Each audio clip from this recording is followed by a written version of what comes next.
Então, vocês experimentaram um ambiente nas duas maiores torcidas do país. No Corinthians, experimentaram a decepção, que quase significou o fim de um trabalho, aquela eliminação precoce na Libertadores, mas depois experimentaram o título maior, o título mundial.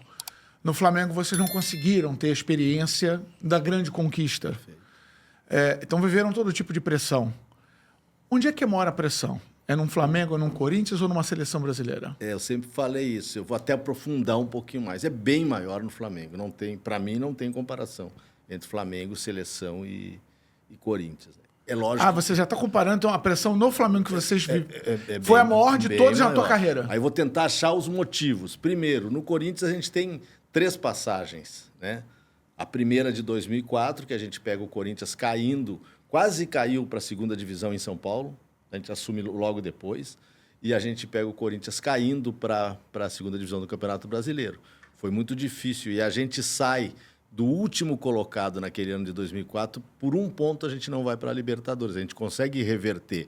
E no ano seguinte vem o Kia, vem toda uma mudança dentro do Corinthians e a gente acaba saindo. Então foi um trabalho difícil para nós e para nós vencedor, porque a gente conseguiu tirar um clube da grandeza do Corinthians do rebaixamento. E depois vem essas 2 fases, que foi de 2010 até 14, né? Que 14 a gente sai e depois a gente volta com conquistas importantes ali. Então, por essas conquistas, e no meio dessa conquista teve essa pressão grande pela desclassificação do Tolima, a gente sentiu uma pressão de violência, de atacar o CT, mas a gente recebeu muito apoio. A torcida do Corinthians ela é diferente porque ela apoia o tempo inteiro durante o jogo. E as cobranças depois exageradas, como eu acho qualquer tipo de cobrança violenta que existe, mas a gente conseguiu os resultados e as conquistas.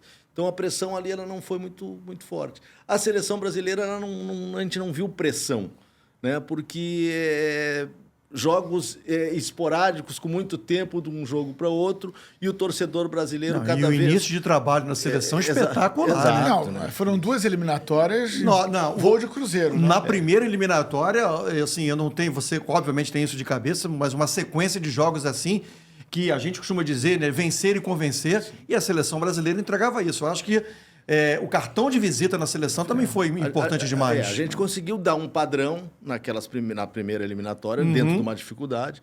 Conseguimos chegar numa Copa do Mundo onde a gente teve 2 situações negativas. A gente perde o Daniel, que era o nosso capitão, e o nosso líder maior para aquela Copa. E durante a Copa a gente perde o Renato Augusto, que era um jogador importante para nós, tendo que fazer mudança do Coutinho para dentro para substituir. Mudou um pouquinho o jeito de jogar. Tivemos que mudar um pouquinho o jeito de jogar e não tivemos sucesso. Mas eu quero falar que essa pressão do torcedor brasileiro, ela é por clube, ela não é por seleção. O torcedor brasileiro é clubista. E esse tipo de pressão violenta é mais desse torcedor de organizado, é mais desse torcedor que tem essa... É uma paixão maior, não adianta. Eu costumo falar, Kleber, que o torcedor brasileiro ele já não perde mais o sono com a seleção brasileira. Exato, perfeito. Ele fica chateado, não foi legal...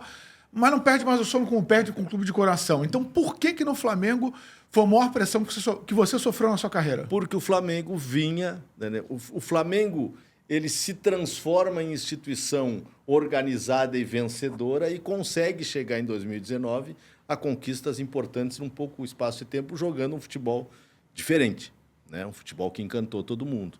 E, a partir dali, com a troca de treinadores constante, com essa falta de continuidade, o Flamengo não consegue. Então, quando a gente chega, o Flamengo não tinha ganho, né? Ele vinha de uma pressão por não estar ganho. A torcida força isso, busca isso, cobra isso. E a gente chega num ano eleitoral, né? Um ano que é difícil. Ou seja, mas a cobrança, no teu entendimento, foi uma cobrança exagerada no que diz respeito a desempenho da equipe?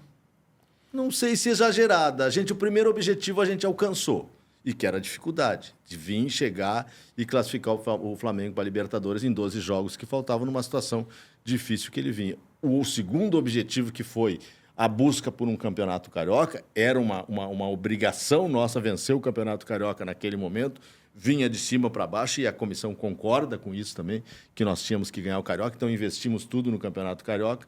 Depois, num momento de dificuldade, que um clube grande que contrata jogadores de seleção nas datas FIFA passa, e o Flamengo passa mais que os outros, porque tem muitos jogadores, acaba perdendo alguns jogadores, e a gente consegue, com aqueles jogadores que ficaram, fazer uma grande passagem naquele momento e até ficar na liderança, se eu não me engano, naquele momento, que era o terceiro momento. No quarto momento, que é a volta da Copa América, a gente vem com alguns jogadores desgastados e sofre algumas lesões no momento que o calendário apertou.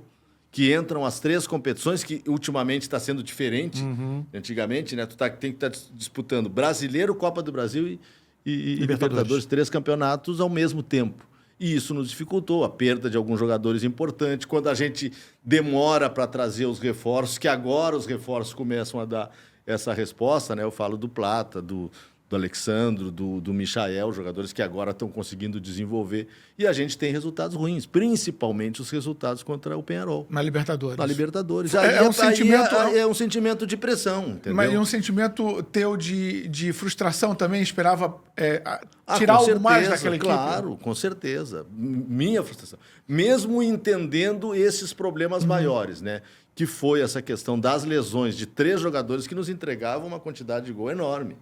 O momento do Luiz Araújo, o momento do Cebolinha e o momento do Pedro, entendeu? Foram os melhores momentos, vamos dizer, deles dentro do Flamengo. Hoje o Luiz Araújo já está voltando e já está resolvendo jogos, já está com grande atuação. Né? E aí, você curtiu esse corte? Faz o seguinte, acompanhe a gente nas redes sociais do Conta e Manda. E compartilhe esse corte com os amigos, hein?